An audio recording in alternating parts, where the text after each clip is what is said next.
The pen touched the paper, and for a brief second the room felt heavier than it should have, like the air itself was waiting to see if she would hesitate, if she would protest, if she would remind them of everything she had given up to sit at that table. But she didn't. She didn't argue. She didn't cry. She just signed and walked away. And in that moment, the people watching her believed they had witnessed the end of a woman who had overreached, a woman who had married into wealth she could never truly understand, a woman who would now quietly fade into a life far removed from private jets and marble floors. They thought they had won. They thought the silence meant defeat. What they didn't understand was that silence, in rare moments like this, is not surrender. It is strategy. 3 weeks later, the quiet certainty that filled that room would begin to crack in ways no one could have predicted. The same people who had dismissed her would find themselves standing beneath a sky split open by the roar of a billion-dollar jet descending onto a private runway reserved for the most powerful names in the country. Conversations stopped mid-sentence. Heads turned. There is a certain kind of arrival that demands attention, not because of noise but because of what it represents, and this was that kind of arrival. The jet door opened slowly, almost deliberately, as if whoever was inside understood the weight of timing. And when she stepped out, everything shifted. Not just the mood, not just the assumptions, but the entire narrative they had built about her. Because the woman they were looking at was not the one they had dismissed. She carried herself differently. She moved like someone who had never lost anything at all. The confusion spread first, then disbelief, then something far more uncomfortable: recognition. Not of her face, because they already knew that, but of what her presence now meant. Power has a language of its own, and in that moment she was speaking it fluently. The same woman they had reduced to nothing was now surrounded by security, greeted by individuals whose names opened doors across industries, and treated with a level of respect that could not be faked. It forced a question into the minds of everyone watching, a question that refused to be ignored. Who was she really? And perhaps more unsettling, why had she allowed herself to be seen as something so much smaller? To understand that moment, you have to go back to the beginning, to a version of her that looked far less imposing, far less significant, at least on the surface. Her name was Emily Carter, and by every outward measure, she was exactly the kind of woman people assume they understand within seconds of meeting. She grew up in a quiet suburb outside Columbus, Ohio, the kind of place where routines are predictable and ambitions are often shaped by practicality rather than possibility. Her father worked as an accountant, her mother taught elementary school, and Emily learned early how to move through life without drawing unnecessary attention to herself. She was observant, patient, and careful with her words, qualities that people often mistake for weakness simply because they are quiet. When she met Daniel Hayes, everything about her life appeared to change direction. Daniel was the kind of man who entered a room and immediately commanded it without needing to raise his voice. He came from a family that had spent decades building a business empire rooted in real estate, finance, and influence that extended far beyond what most people ever see. His confidence was inherited, shaped by a lifetime of being told exactly who he was and what he deserved. To Emily, at least at first, he represented opportunity, stability, and a future that seemed larger than anything she had imagined for herself. To Daniel, Emily was something else entirely. She was calm where others were demanding, grounded where others were chasing status, and in the early days that difference felt refreshing. Their relationship moved quickly, the way relationships often do when both people believe they are stepping into something that completes them. But beneath that surface, there were subtle shifts that went unnoticed by everyone except Emily. Conversations that ended before she finished speaking. Decisions that were made for her rather than with her. Moments where her perspective was acknowledged politely but never truly considered. None of it was loud enough to be called out. None of it dramatic enough to raise concern, but taken together, it painted a picture that Emily understood long before anyone else did. She was not becoming part of Daniel's world. She was being absorbed into it. Daniel's mother, Margaret Hayes, saw it even more clearly, though her interpretation was entirely different. To Margaret, Emily was an outsider who had managed to position herself inside a family that valued legacy above everything else. Margaret had spent years protecting that legacy, shaping it, controlling it, and she recognized immediately that Emily did not come from the same environment. Where Emily saw adaptation as a strength, Margaret saw it as proof that she did not belong. The tension between them was never explosive, never openly hostile, but it was constant. A quiet assessment in every interaction, a silent judgment in every glance, as if Margaret was waiting for the moment Emily would reveal exactly why she was there. As the years passed, Daniel's success grew, and with it, his certainty that he understood the world around him. The more he achieved, the less he questioned his assumptions, and one of those assumptions was that Emily needed him more than he needed her. It was a belief reinforced by everything he could see and nothing he could not. Emily didn't argue when plans changed. She didn't challenge him publicly. She adapted, adjusted, and remained steady in ways that made her easy to overlook. But what Daniel failed to recognize was that Emily's silence was never passive. It was deliberate. She was paying attention, not just to him, but to everything connected to him. The business structures, the partnerships, the patterns in decision-making that revealed far more than any conversation ever could. By the time the marriage reached its breaking point, Daniel believed he was in complete control of the outcome. The decision to file for divorce came from him, supported and encouraged by Margaret, who saw it as an opportunity to correct what she had always viewed as a mistake.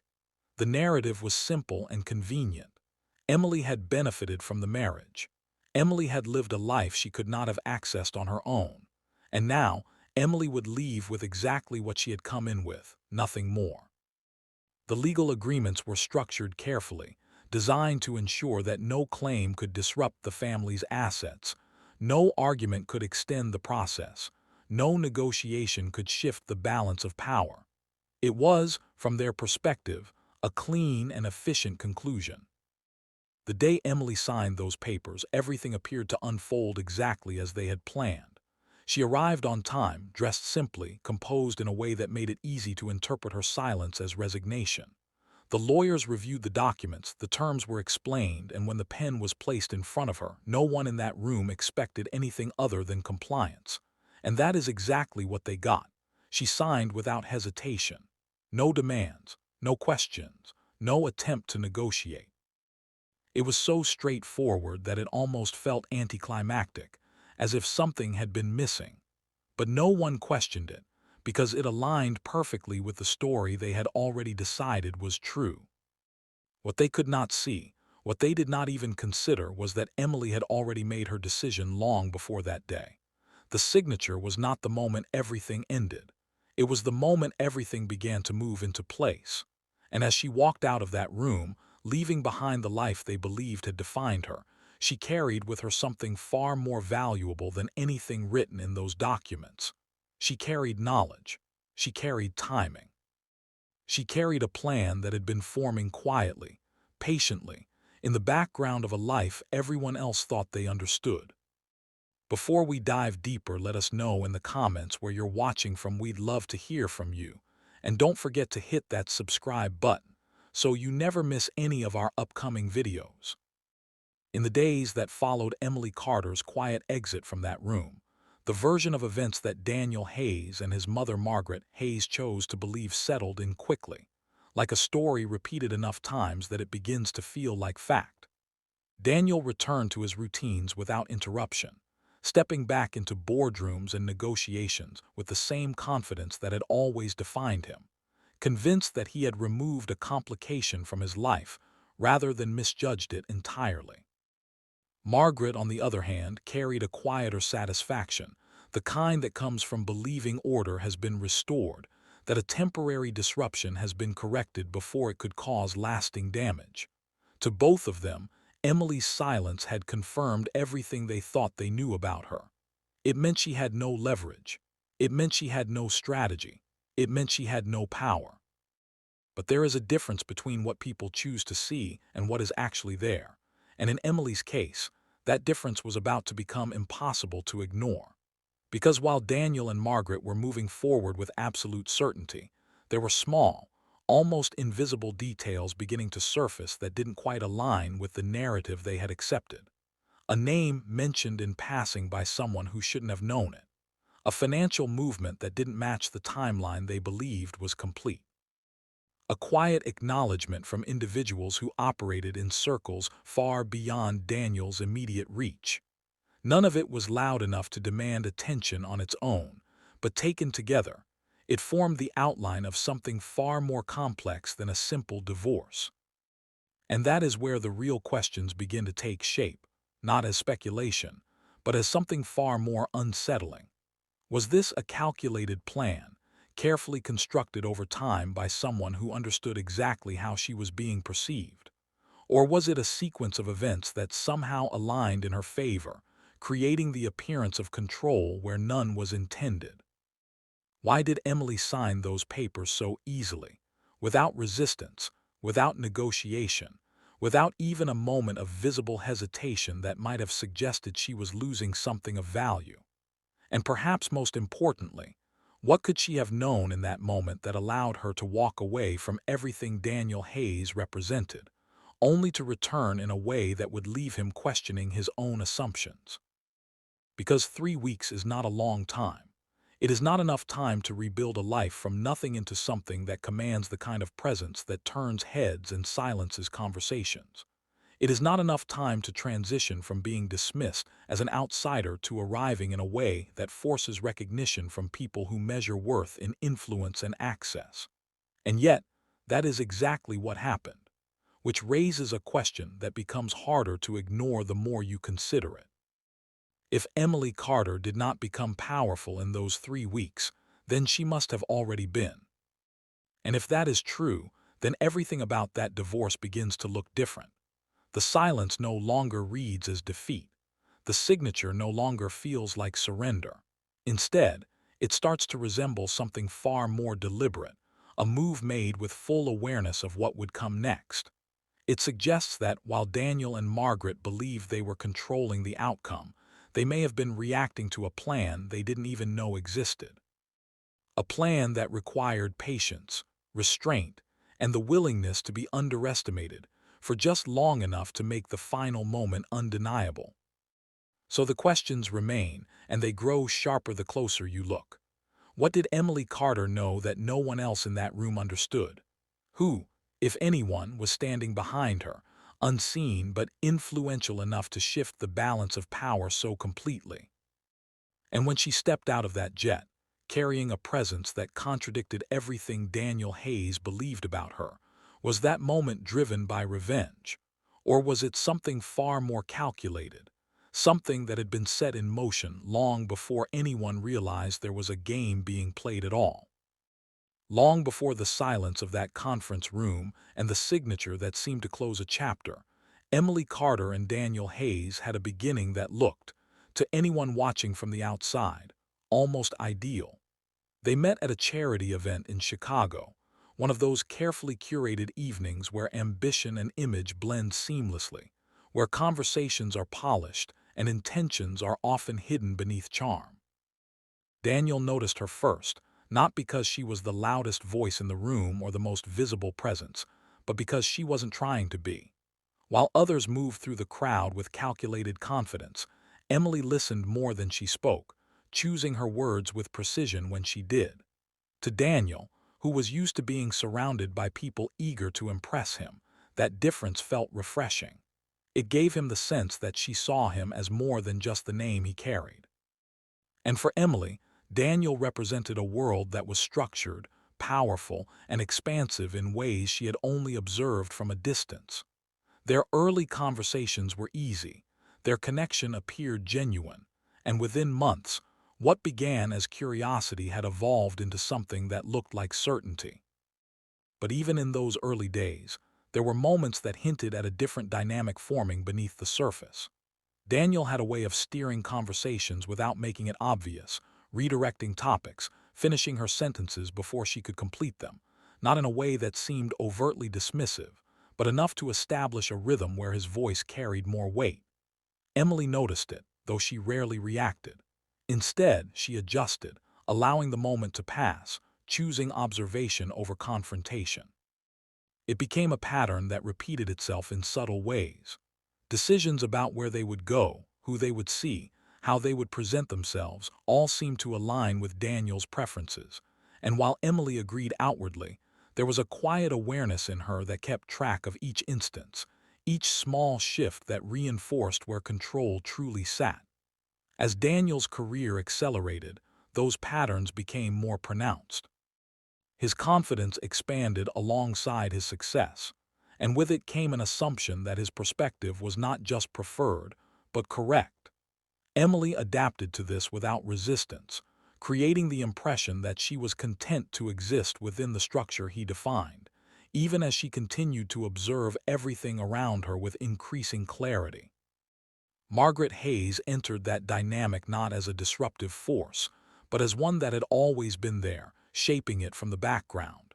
She was a woman who understood power not as something to be displayed, but as something to be maintained, protected, and directed with precision. From the moment she met Emily, her assessment was immediate and unwavering.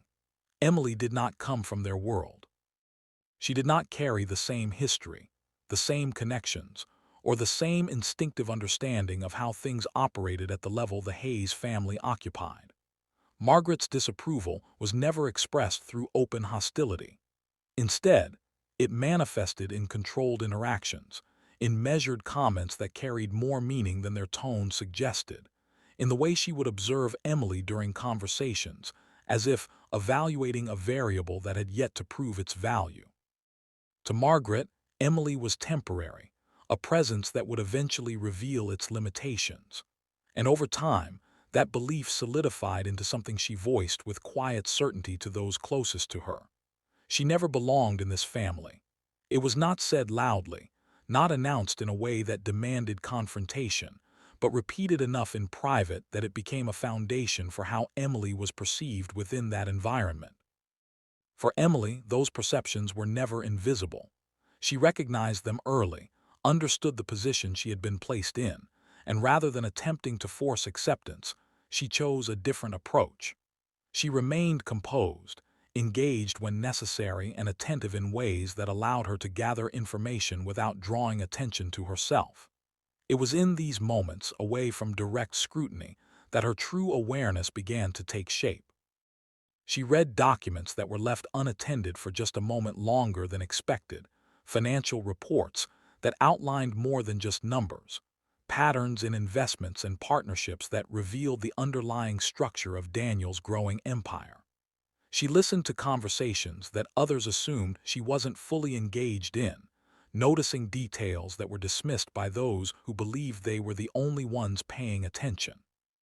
Each piece of information added to a broader understanding, one that extended far beyond what anyone assumed she was capable of grasping. And yet, she never used that knowledge openly.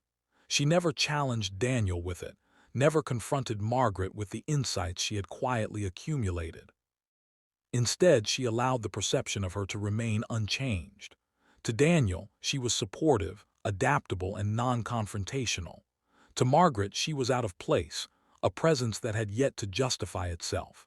To everyone else, she was simply part of the background, someone who existed within the Hayes family structure without influencing it in any meaningful way. But perception, as powerful as it can be, often creates blind spots, and in this case, those blind spots were growing larger with every passing day. Because while they believed Emily was adjusting to their world, she was doing something entirely different. She was learning it, not superficially, not in a way that mirrored their behavior, but in a way that allowed her to understand its mechanics, its vulnerabilities, and its dependencies. And that is where the difference begins to matter, because someone who is overlooked is often given access to information others have to work for. Someone who is underestimated is rarely guarded against. Emily Carter existed in that space, moving through it quietly, consistently, without ever disrupting the balance enough to raise concern. To Daniel and Margaret, there was nothing to question. Everything appeared exactly as it should. The marriage functioned within the parameters they expected. The dynamics remained predictable, and Emily's role seemed clearly defined. But beneath that surface, something else was taking shape, something that required patience and restraint, something that depended on time rather than immediate action. She wasn't weak, she wasn't unaware. She wasn't simply adapting to a life she had married into, she was waiting. By the time the marriage reached its breaking point, the shift was not sudden, not explosive in a single moment, but the result of pressure that had been building quietly over months, even years, beneath conversations that appeared controlled on the surface. Daniel Hayes had become more direct, less patient with anything that did not align with his expectations, and the version of Emily Carter he believed he understood no longer fit into the structure he was trying to maintain. What had once been subtle interruptions in conversation became open dismissals. What had once been quiet assumptions turned into statements delivered with certainty. The night it finally surfaced could have been mistaken for any other disagreement, at least at first. It began with a conversation about business, about a decision Daniel had already made, and Emily's response, calm but pointed, was enough to disrupt the pattern he had grown used to. She didn't raise her voice, didn't challenge him in a way that demanded attention, but she said just enough to make it clear that she understood more than he expected. And that, more than anything, unsettled him. What followed was not a measured exchange, but an escalation driven by something deeper than the topic itself. Daniel questioned her involvement, her understanding, her place in decisions he believed were his alone. The words came sharper, faster, shaped by frustration that had been waiting for an opportunity to surface. And then the accusations arrived, not as a question, not as something open to interpretation, but as a conclusion he had already accepted. Gold digger. The phrase landed with a weight that filled the space between them, not because of how loudly it was said, but because of how easily it came to him. Manipulator followed soon after, framed as an explanation for everything he no longer wanted to examine more closely. It was, in his mind, the simplest way to resolve a growing discomfort, to assign intent where he didn't fully understand the situation. Margaret Hayes, watching from the distance she always maintained in moments like this, didn't intervene. She didn't need to. The words being spoken aligned with what she had believed all along, and in her silence there was agreement. Emily stood there through all of it, absorbing the accusations without interruption, without visible reaction, at least not in a way that could be easily defined. She didn't defend herself. She didn't attempt to correct the narrative that was being constructed around her. Instead, she allowed it to unfold, as if she had already decided that this moment, as intense as it was, did not require her to change its direction. That response, or lack of it, only reinforced Daniel's certainty. To him, her silence confirmed guilt. It confirmed intention. It confirmed that everything he was saying was not only justified but overdue. The conversation ended not with resolution, but with a decision already forming in his mind, one that would be presented not as a possibility, but as the only logical next step. Divorce was not introduced as a discussion. It was delivered as a conclusion. The process moved quickly after that, structured with the same efficiency Daniel applied to every aspect of his business. Legal teams were assembled, documents were drafted, terms were defined with precision designed to eliminate uncertainty. Margaret remained closely involved, ensuring that every detail protected the interests she had spent years safeguarding. There would be no ambiguity, no opportunity for claims that could complicate the separation. From their perspective, this was a matter of correction, not negotiation. Emily was informed of the terms, given access to the documentation, and expected to respond in a way that aligned with the role they had already assigned to her. And once again, she did nothing to disrupt that expectation. The day of the signing arrived with a formality that stripped the situation of any remaining personal connection. The room was arranged with intention, lawyers positioned at the table, documents placed in front of her in a sequence that reflected the thoroughness of the preparation. Daniel sat across from her, composed, controlled, confident in the outcome. Margaret observed from a slight distance, her presence steady, her expression unchanged, as if she were witnessing the final step in a process she had always known would end this way. Emily entered the room without hesitation, took her seat, and listened as the terms were reviewed, each clause explained with the same detached professionalism that defined the environment.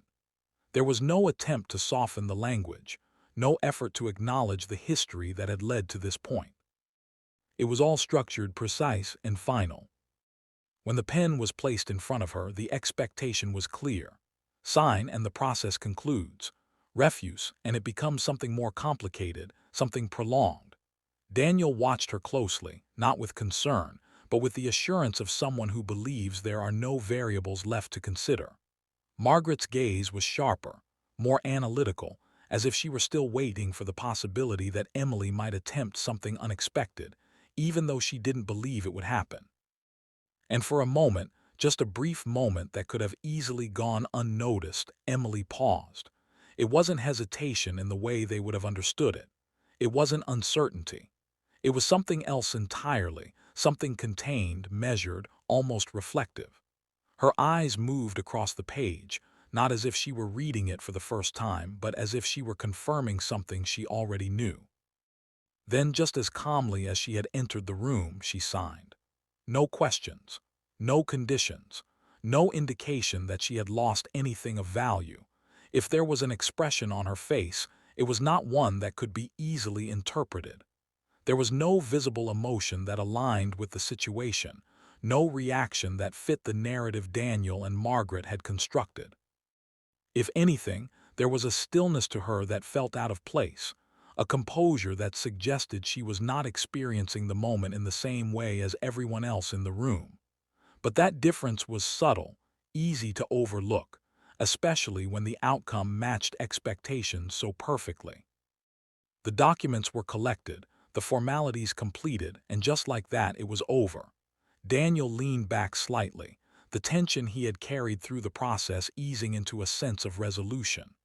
Margaret allowed herself a quiet acknowledgement, not of victory in the conventional sense, but of order being restored.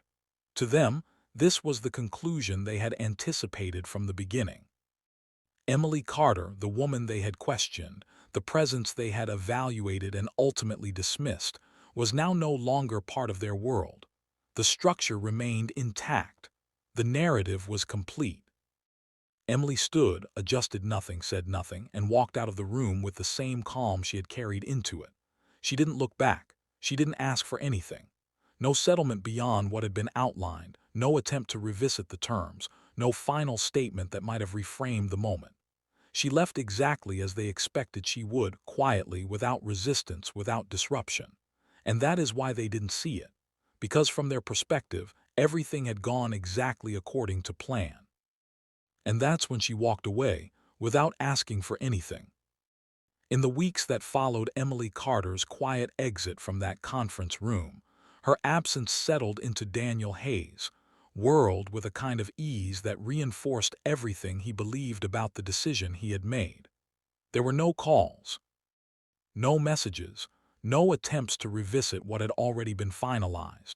It was as if she had accepted the outcome completely and stepped away without hesitation, leaving behind no trace of resistance, no lingering presence that might suggest unfinished business. To Daniel, this confirmed what he had already concluded. She had nothing left to leverage, nothing left to hold on to, and without access to his world, she would return to a life that existed far outside the reach of what she had briefly experienced. Margaret Hayes saw it the same way, though with a quieter satisfaction. The silence in her view was not just expected, it was appropriate. It meant that the disruption had been removed cleanly, without complication, without consequence. But outside of that controlled environment, the narrative began to shift in subtle and fragmented ways. Emily Carter didn't reappear anywhere that made sense. She wasn't seen returning to her hometown. There were no records of her taking on work that matched the assumptions people made about someone in her position. She didn't maintain connections with mutual acquaintances, didn't reach out to anyone who might have expected to hear from her. It was as if she had stepped out of visibility entirely, leaving behind only speculation to fill the space where facts should have been. And speculation, when left unchecked, tends to multiply. Some believed she had run out of resources quickly, that the lifestyle she had grown accustomed to had never truly been hers to sustain. Others suggested she had left the country, disappearing into a place where her past would no longer follow her. There were even those who claimed she had been seen working ordinary jobs, far removed from the environment she had once occupied, as if the story had resolved itself exactly the way Daniel and Margaret had predicted. For a time, those explanations were enough. They fit the narrative. They required no further investigation. But then small inconsistencies began to surface, details that didn't align with the version of events everyone had accepted. It started with something minor, a passing mention of her name in a context that didn't quite make sense. Someone at a financial firm, someone who had no direct connection to Daniel's immediate circle, referenced Emily Carter in a conversation that suggested familiarity not with her past, but with something current, something active. The comment was brief, almost incidental, but it lingered just long enough to raise a question that hadn't been considered before. Why would her name appear there? Then came the document.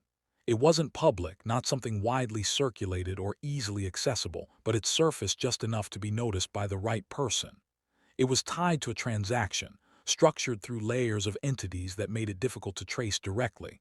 But the name appeared again, not prominently, not in a way that drew immediate attention but present nonetheless. Emily Carter. Not as a footnote, not as a reference to something in the past, but as part of something ongoing.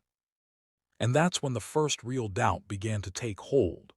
Because if she had truly left with nothing, if she had returned to a life that existed outside of influence and access, then her name should not have been connected to anything of that scale. It should not have appeared in that context at all. The more closely it was examined, the more questions it created. Financial patterns that didn't align with the timeline Daniel believed was complete. Movements of capital that suggested coordination rather than coincidence. Connections between entities that, when viewed individually, seemed unrelated but when placed together, began to form a structure that felt intentional. And at the center of that structure, appearing just enough to be noticed but not enough to be fully understood, was Emily Carter. It was at this point that the quiet confidence surrounding the situation began to fracture, not openly, not in a way that demanded immediate attention, but internally, among those who were close enough to recognize that something was off. The phrase surfaced more than once, spoken in low voices, in conversations that were not meant to extend beyond a certain circle. This doesn't make sense. Daniel became aware of these inconsistencies gradually, not through direct confrontation, but through fragments of information that reached him in ways he could not ignore. A question from someone he trusted, a reference made in a meeting that seemed out of place, a detail that should not have existed if everything had unfolded the way he believed it had. At first, he dismissed it. The idea that Emily could be connected to anything beyond what he had already defined for her did not align with his understanding of the situation. But as the fragments accumulated, dismissal became more difficult to maintain. Not because he had proof, but because the absence of explanation began to feel more significant than the explanations themselves. It was around this time that the announcement was made, an exclusive event positioned as a gathering of influence, a convergence of individuals whose decisions shaped industries, whose presence alone signaled importance. It was not unusual for Daniel to be invited to something like this. In fact, it was expected. His attendance was confirmed quickly, his confidence intact, his focus directed toward what he assumed would be another opportunity to reinforce his position among those who operated at the highest level. Margaret, aware of the event and its significance, saw it as a continuation of the stability they had preserved. Whatever questions had begun to surface were, in her view, temporary distractions that would resolve themselves once the momentum of their world reasserted its consistency. But there was something about this particular event that felt different. though not in a way that could be clearly defined. The guest list, while familiar in many respects, included names that suggested a broader reach, connections that extended beyond the usual boundaries of Daniel's immediate network. The level of security, the scale of preparation, the attention to detail, all indicated that this was not just another gathering, but something more significant, something that had been arranged with a level of intention that went beyond routine. And while no one could point to a specific reason, there was a subtle shift in the atmosphere leading up to it, a sense that this was not simply an occasion to attend, but a moment that would reveal something that had yet to be understood. Daniel arrived with the same composure he carried into every room that mattered, confident in his place, certain of his standing, and unaware that the narrative he had relied on was about to be challenged in a way he had never anticipated. Conversations moved around him, familiar faces, familiar exchanges, everything appearing exactly as it should. And yet, beneath that surface, there was a current of anticipation that had nothing to do with him, a focus that had not yet revealed its target. It was subtle, easy to miss if you weren't looking for it, but present nonetheless. And as the event progressed, as the evening settled into its rhythm, that feeling became harder to ignore. Because something was coming. The shift began as a sound that didn't belong to the carefully controlled rhythm of the evening, a low vibration that moved through the air before anyone could identify it, subtle at first, then unmistakable. Conversation slowed, not all at once, but in fragments, as attention began to drift toward the source of something that felt out of place. Daniel Hayes noticed it the same way everyone else did, not as a disruption, but as a curiosity, a momentary interruption that would pass without consequence. But the sound didn't fade. It grew, steady, deliberate, carrying with it a presence that demanded recognition. Heads turned toward the far edge of the private runway, where lights began to reflect off a surface that hadn't been there moments before. The outline appeared first, then the full form, descending with precision that suggested coordination rather than coincidence. A jet, not just any aircraft, but one that signaled a level of access reserved for a very specific tier of power. The reaction spread through the crowd in waves, quiet at first, then building into something more visible as people began to understand that this arrival was not part of the scheduled flow of the evening. Security personnel moved before anyone else did, positioning themselves with a level of readiness that indicated they had been expecting this, even if the guests had not.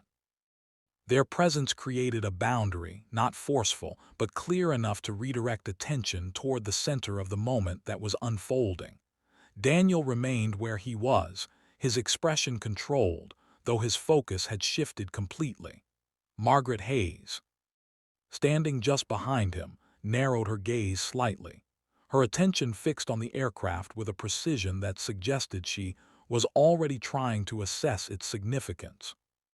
The jet came to a stop with a finality that seemed intentional, as if the timing had been measured down to the second. For a brief moment, there was stillness, the kind that settles over a crowd when anticipation replaces conversation. Then the door opened. Not quickly, not dramatically, but with a pace that stretched the moment just enough to make it impossible to ignore. A figure appeared first, not the one they were waiting for, but someone else, stepping down with purpose, scanning the surroundings with practiced awareness. Security, then another, and another, each movement reinforcing the idea that whoever was inside was not arriving casually, not stepping into the event as just another guest, but entering it with a level of presence that redefined the space itself. Daniel's attention sharpened, not yet with concern, but with a growing awareness that this was not random. Margaret's posture shifted slightly, almost imperceptibly, as if something about the sequence of events was beginning to register in a way she hadn't anticipated. The crowd, once scattered in conversation, had now oriented itself toward the same point, drawn by a shared understanding that whatever was about to happen would matter. And then, finally, the figure they had been unknowingly waiting for appeared at the top of the steps. Emily Carter. For a fraction of a second, the recognition didn't fully connect, not because they didn't know her, but because the context had changed so completely that it required a moment to realign what they were seeing with what they believed was possible. She stepped forward with a composure that carried none of the weight they had assigned to her just weeks earlier. There was no hesitation in her movement, no trace of uncertainty, no indication that she was entering a space where she had once been diminished. Everything about her presence contradicted the narrative that had been built in her absence. The way she carried herself, the way others around her responded, the way the environment adjusted to her arrival, all of it signaled something that could not be explained by the version of her Daniel and Margaret had chosen to believe in. The contrast was immediate and undeniable. The woman who had sat silently at that table, who had signed those papers without resistance, who had walked away without asking for anything, now stood at the center of a moment that had been constructed with intention. Her confidence was not performative, not something adopted for the sake of appearance, but something inherent, something that had always been there, waiting for the right moment to be seen. There was power in the way she moved, not loud, not exaggerated, but controlled, precise, and fully aware of its effect. Elegance followed naturally, not as decoration, but as an extension of that control, reinforcing the sense that she was not stepping into this role for the first time, but returning to something she had always understood. Daniel's reaction was not immediate, not in a way that could be easily read. It began with stillness, a pause that extended just long enough to suggest that what he was seeing did not align with what he expected. Then came the shift, subtle but unmistakable, as recognition gave way to realization. The assumptions he had relied on, the certainty that had guided his decisions, began to fracture under the weight of a reality he had not considered. Margaret's response was different, sharper, more visible in its change. The composure she maintained so carefully faltered for a brief moment, her expression tightening as if she were recalculating something that no longer added up. The woman she had dismissed, the presence she had deemed temporary, was now standing in a position that challenged everything she had believed about her. Emily didn't rush the moment. She didn't need to. She allowed the recognition to settle, allowed the reactions to unfold, allowed the silence to carry the weight of what was happening without interruption. When she moved forward, it was with the same measured pace that had defined her arrival, each step reinforcing the shift that had already begun. She didn't look at Daniel immediately. She didn't acknowledge Margaret. Instead, she engaged with those who approached her, individuals whose presence signaled influence, whose interactions with her were not tentative or uncertain, but familiar, respectful, established. And in that moment, the question that had been forming quietly over the past weeks became impossible to ignore. This was not a transformation that had occurred in 3 weeks. This was not a rise from nothing into something. This was something else entirely. Something that had existed long before that signature, long before that room, long before Daniel Hayes had decided he understood exactly who Emily Carter was. She didn't just come back. She arrived above them. The moment Emily Carter stepped fully into that space, the reactions around her were no longer based on surprise alone. They were driven by recognition that extended beyond the surface of what anyone could see. The conversations that followed did not unfold in a single dramatic reveal, but in fragments, in acknowledgments exchanged between people who understood the implications of her presence before Daniel Hayes or Margaret Hayes could fully process them. Names were mentioned quietly, connections referenced without explanation, and within those exchanges, a picture began to form, one that redefined everything that had happened leading up to that night. Emily was not connected to influence by coincidence. She was part of it, deeply embedded in structures that had existed long before her marriage, tied to a network of legacy wealth that did not operate in the open, that did not rely on visibility to maintain its power. The Carter name, which Daniel had dismissed as ordinary, carried weight in circles he had only recently begun to access, and even there, he had only seen a fraction of what it represented. What made that realization more difficult to absorb was not just the scale of what had been hidden, but the precision with which it had been concealed. Emily had not lied about who she was. She had simply allowed assumptions to fill in the gaps, allowed Daniel and Margaret to define her within limits that suited their perspective. While they evaluated her based on what they could see, she had already understood what they could not.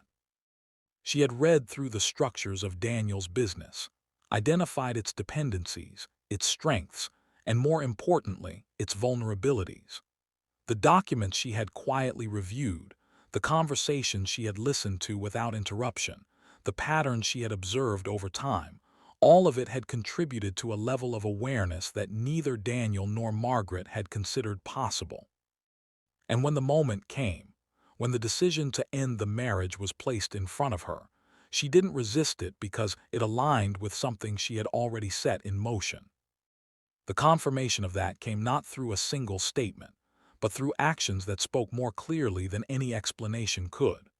A name attached to a controlling interest in a key division of Daniel's company, one that had been structured through layers designed to obscure its origin, but now unmistakably linked back to Emily Carter. Partnerships that Daniel believed were independent revealed connections that traced back to entities she had influence over. Agreements he had signed, decisions he had made, all within a framework he thought he understood, were now part of a system that extended beyond his control. The realization did not arrive all at once, but when it settled, it carried a single, undeniable conclusion. She had known everything all along, not in a vague or general sense, but with clarity, with intention, with a strategy that had been unfolding quietly while he believed he was the one directing the outcome.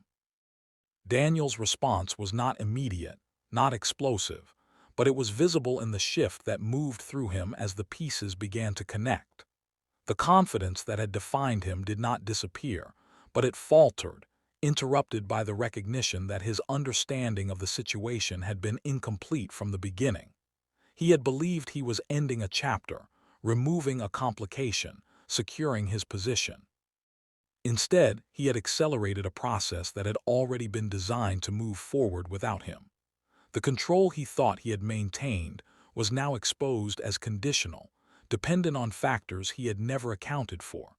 And as that understanding settled, it became clear that the position he had once occupied was no longer his to define.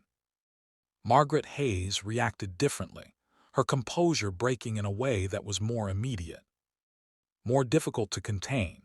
For someone who had built her perspective on careful evaluation, on the belief that she could assess people accurately within moments of meeting them, this was not just a misjudgment, it was a complete reversal of everything she had concluded.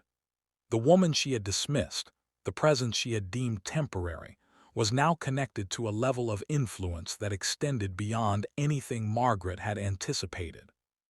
It was not just that Emily had returned with power, it was that she had always had it, and had chosen not to display it until the moment it would matter most. That realization disrupted more than the situation at hand. It challenged the framework Margaret had relied on to understand the world around her. Emily did not address either of them directly at first. She didn't need to. The information was already moving through the room, carried by those who understood its significance, reinforced by the structure of the event itself, which now appeared less like a gathering and more like a stage that had been prepared for this exact moment. When she did move closer, when her presence intersected with Daniel, in a way that could no longer be avoided, there was no confrontation in the traditional sense. No raised voices. No attempt to revisit the past in emotional terms. Her composure remained unchanged, her tone steady, her words measured with the same precision that had defined every step leading up to this point. What she made clear, without needing to state it directly, was that the outcome Daniel believed he had secured was only part of a much larger structure. The business he had worked to expand, the systems he had relied on, the partnerships he had trusted, were now operating within a framework that she influenced, if not controlled entirely.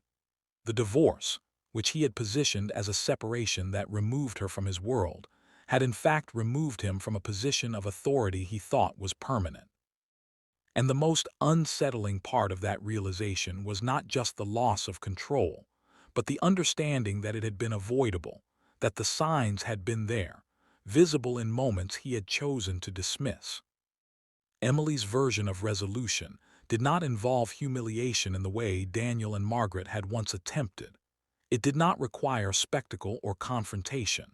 It was defined by control, by the quiet certainty of someone who had already achieved what they intended long before anyone else recognized it.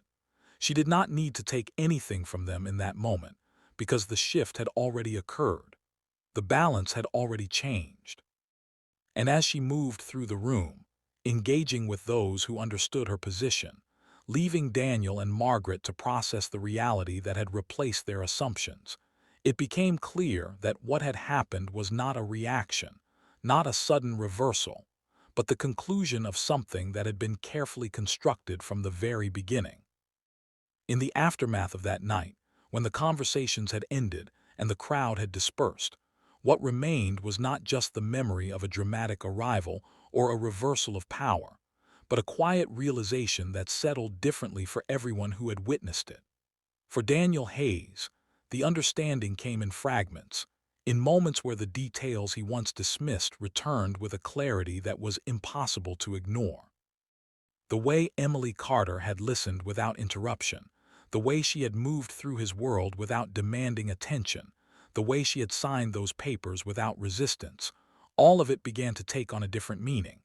It was no longer possible to view those moments as passivity or acceptance. They were decisions, deliberate and controlled, made by someone who understood the outcome long before it arrived. And in that understanding, there was a recognition that what he had perceived as strength in himself had been matched, and ultimately surpassed, by something he had failed to identify in her. Margaret Hayes was left with a different kind of reckoning, one that challenged the certainty she had relied on for years. Her ability to assess people, to define their place within her world, had always been one of her greatest advantages. But Emily Carter had existed outside of that framework, not because she didn't fit into it, but because she had chosen not to be defined by it.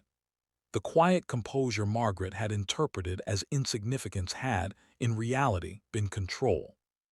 The restraint she had dismissed as limitation had been discipline, and the absence of visible ambition had concealed a level of awareness that extended far beyond what Margaret had considered possible. It was not just that she had misjudged Emily. It was that she had misunderstood the very nature of how power can present itself. For everyone else who had been present, the story became something more than a single event. It turned into a point of reference, a reminder that what is visible is not always complete, that influence does not always announce itself, and that the most significant shifts often happen without immediate recognition. Emily Carter did not return to correct the narrative through explanation or justification. She allowed the outcome to speak for itself, knowing that understanding would follow in its own time. And as the details of her position, her connections, and her decisions continued to surface, the questions that had once seemed speculative became something closer to reflection. Sometimes the most dangerous person in the room is the one no one notices, not because they are hidden, but because they are underestimated, placed into categories that limit how they are perceived. Emily did not fight back, not in the way Daniel and Margaret expected, not in a way that would have validated the assumptions they had made about her. She didn't need to. Her response was not built on reaction, but on preparation, on a level of understanding that allowed her to move forward without resistance, without conflict, and without ever losing control of the outcome.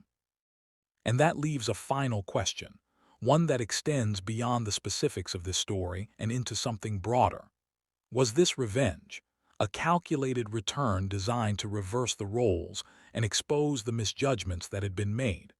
Or was it justice, the natural result of a situation where one perspective had underestimated another, and the truth simply revealed itself when the time was right?